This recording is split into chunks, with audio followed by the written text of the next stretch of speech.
your alternative to ordinary radio.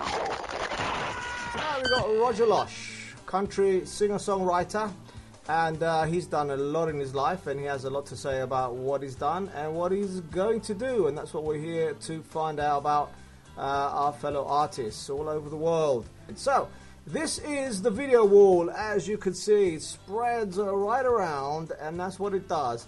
It exposes you, gives you promotion, and hopefully people get to know what you're all about. So, Roger Losh, country dude that wants to bring back the good old country sounds, and I for one, yes, I for one vouch for it, and I believe it's a great thing to be doing. I love his songs. We've been playing them for quite some time now, but we got some new things in the bag and some new news that Roger's gonna tell us. Before we go on with that though, let's get on with a particular track to just start it off, and then we'll see if we can connect with the guy. This is a nice little bouncy track, and I chose it because they were the jukebox, but blues upon the jukebox, mainly because, hey, we're DJs, this is a radio thing and a TV thing, and it's like pressing play and let it ride. This is Roger Losh.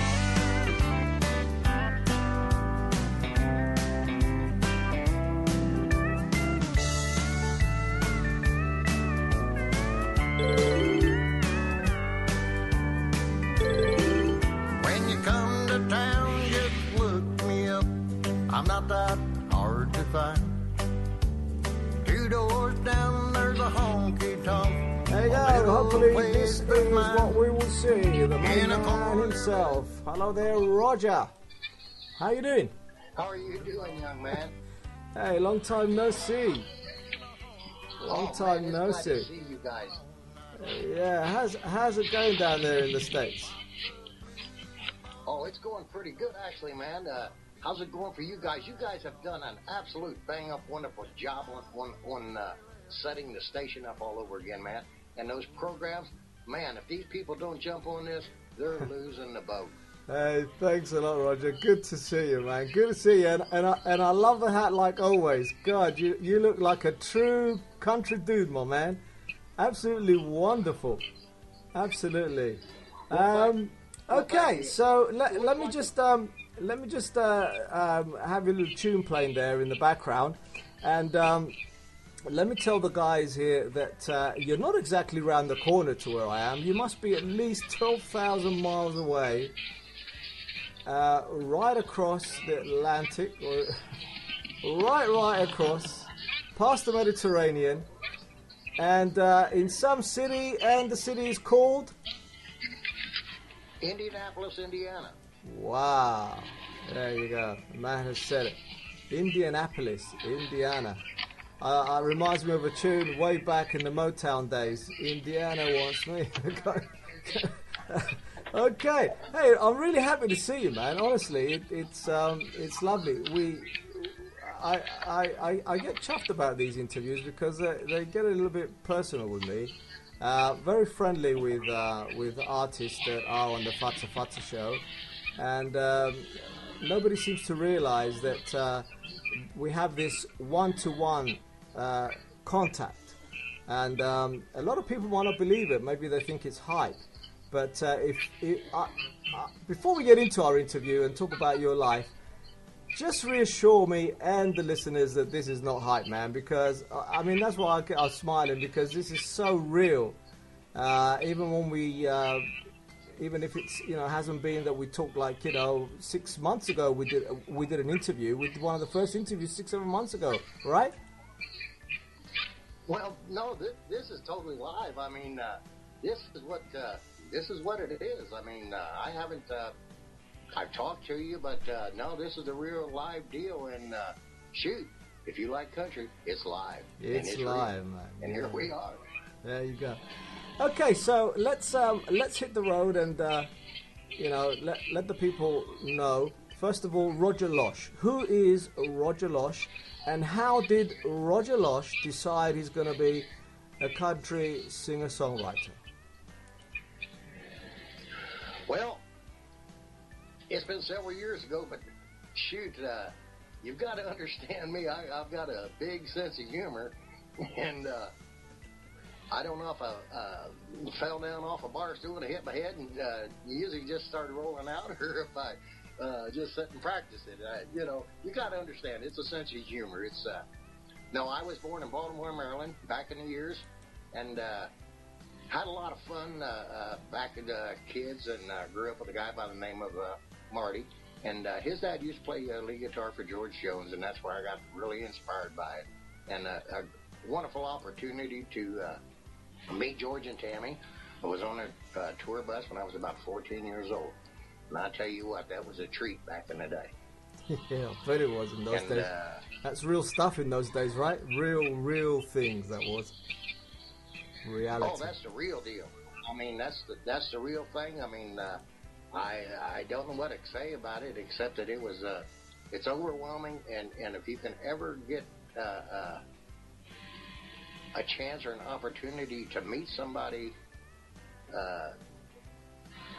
and have them be your idol, then or me be their idol, then it's wonderful.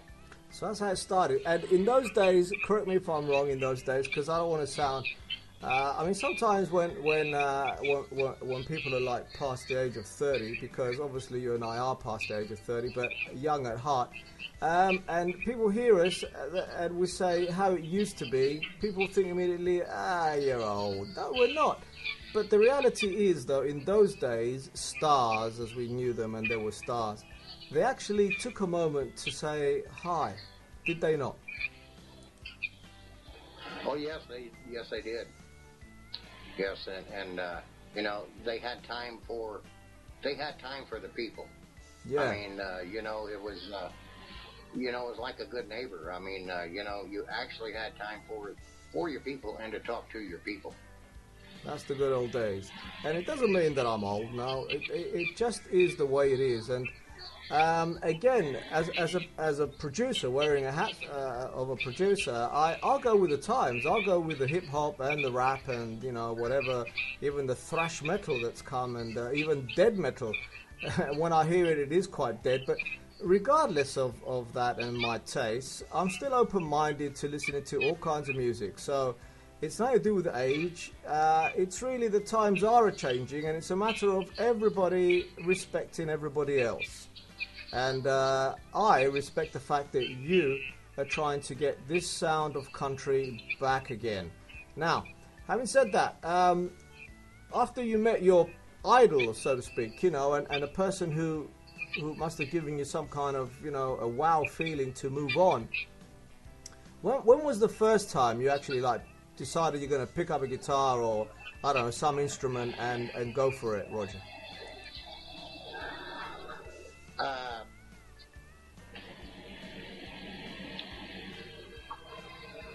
You're breaking up there, Kim. I can't hardly hear sorry. you. I was actually asking after you there's that little bit of noise we were talking about yesterday. It's coming. I can hear it, but I'll try and talk over it. You don't seem to have anything there playing. Have we muted the speaker? I've got some new tracks, but I'm not releasing them yet. I'm waiting on the new, what I want to say, producer. I've got new tracks. I've got a ton of new songs, but I'm just waiting on the producer deal right now. Okay. But because of the noise, you didn't hear me before. I know you can hear me now.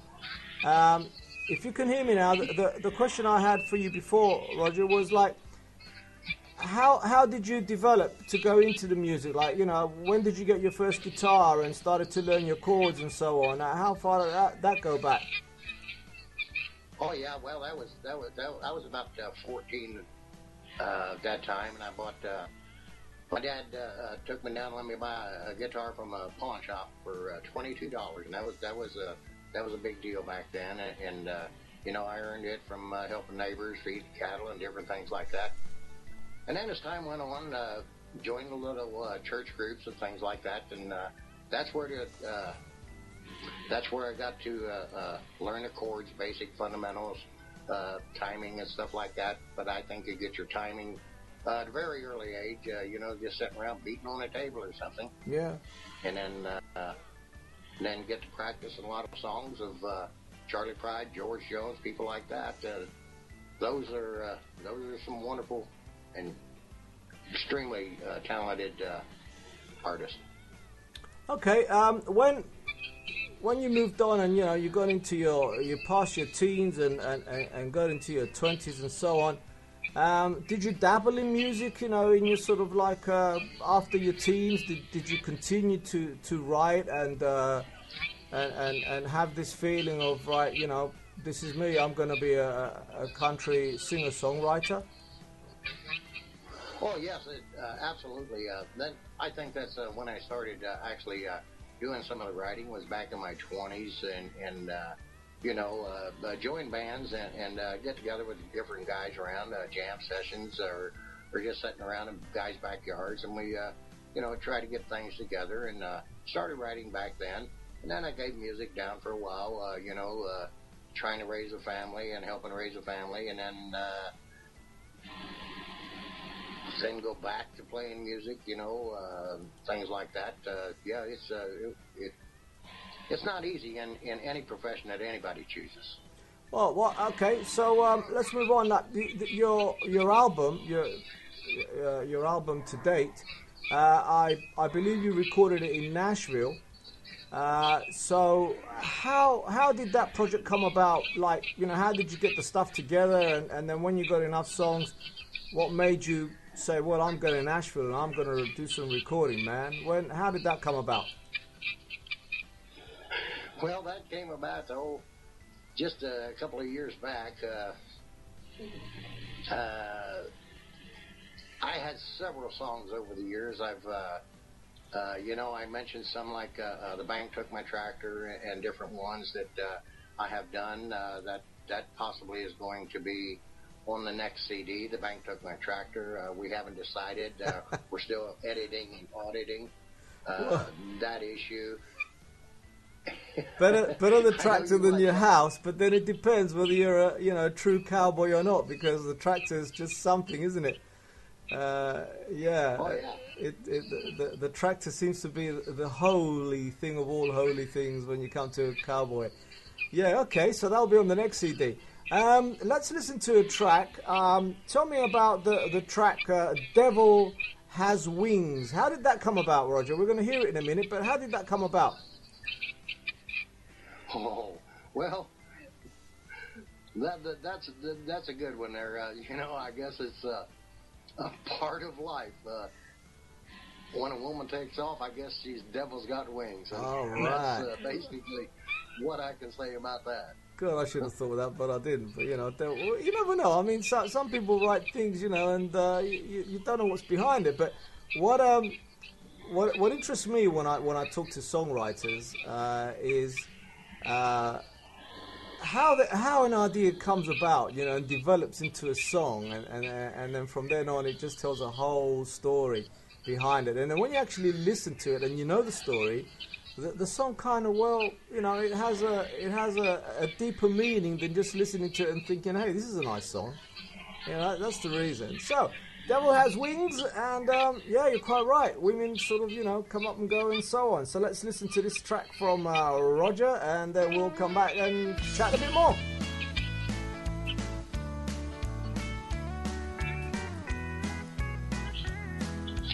This is Roger Losh. Sitting on that front porch in that swing of mine, staring out my driveway, nothing on my mind, thinking about old memories and living out my past. Boys, I've had some good ones and I've had a blast. Now the devil has wings, he flies every night to those honky-tonks and ballrooms under the neon lights. Took out the only fire clerk my dog used to be. A small price to pay for the devil leaving me.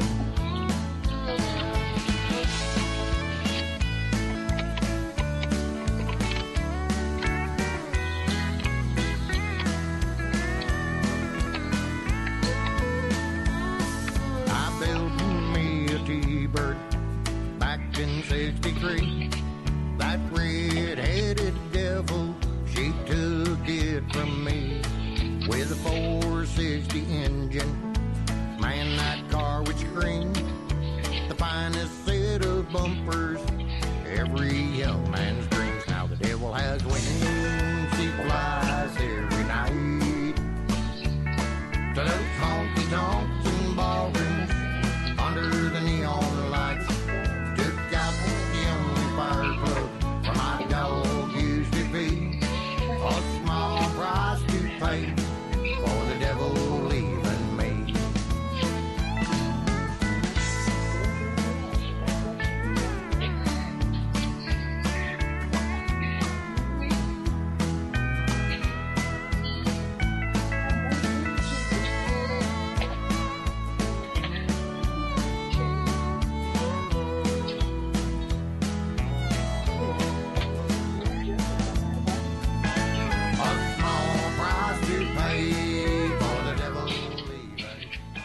Okay, Devil Has Wings. We'll have that playing in the background while we have a chat with Roger Losh, so we can have some of his tracks there in the background. I'll put it on a loop now. Roger, my man. Welcome to the future.